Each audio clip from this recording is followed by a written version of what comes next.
Episode 3 When the Kings Fell, from the series Crown of the Two Rivers. When old trees fall, sunlight finds new ground. African proverb. Time moved like dry wind across cracked earth. Zikora had seen 10 rains. His voice deepened, his eyes sharpened, but the sky above him was about to change. The fall of Eze Odumkanma. In Igbo land, the mighty Eze Odumkanma, warrior king, keeper of lineage, anchor of Obinna's crown, grew quiet. His bones became brittle, his fire dimmed. One morning, under the great Oriko tree, he called for his son. Obinna, you rule now, but do not forget, the one who disturbs the earth is not always the one who breaks it. He whispered. That same day, he took his final breath. Drums of mourning echoed through the hills. Women wailed. The throne passed to Obinna, now king in full. But whispers followed him like shadows. Shouldn't it be the boy, the one with the fire eyes, the river child? Even Urena, who had long schemed against Adoma, watched Zikora now with silent fear. And Inena, once bold, avoided his gaze.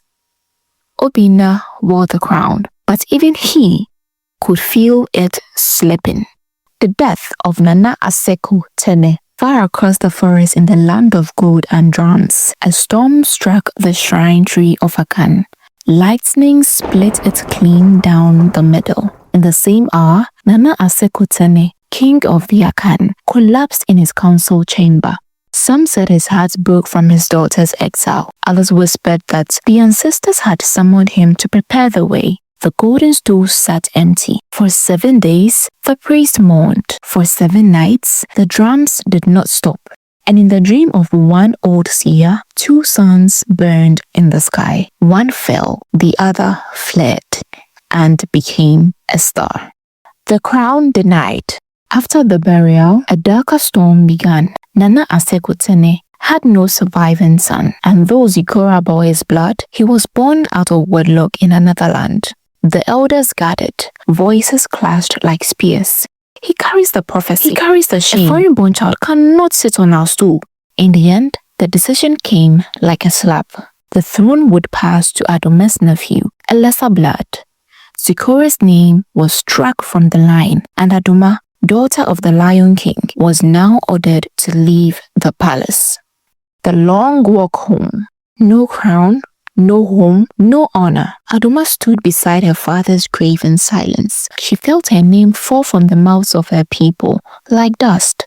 But she did not cry. With her mother by her side, she left Akan land. They carried no horses, no guards, only memories and the quiet steps of exile.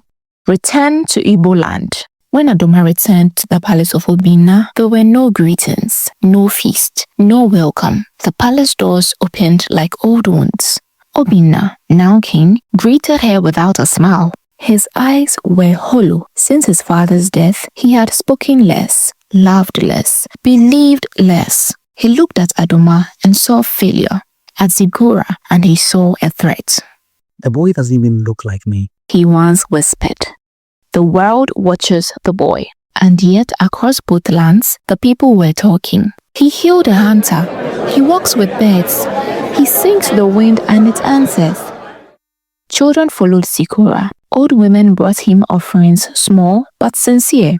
Even warriors began to greet him with open palms. And far away in distant shrines, seers lit fires and spoke his name. The kings have fallen, but the star is rising. They say the death of 2 kings in one season is not a coincidence. It is a signal that one throne fell by nature and the other by fear. That Zikora, born from shame, now walks like thunder behind the hills. And in both Akan and Igbo lands, the wind carries one question. Who truly wears the crown?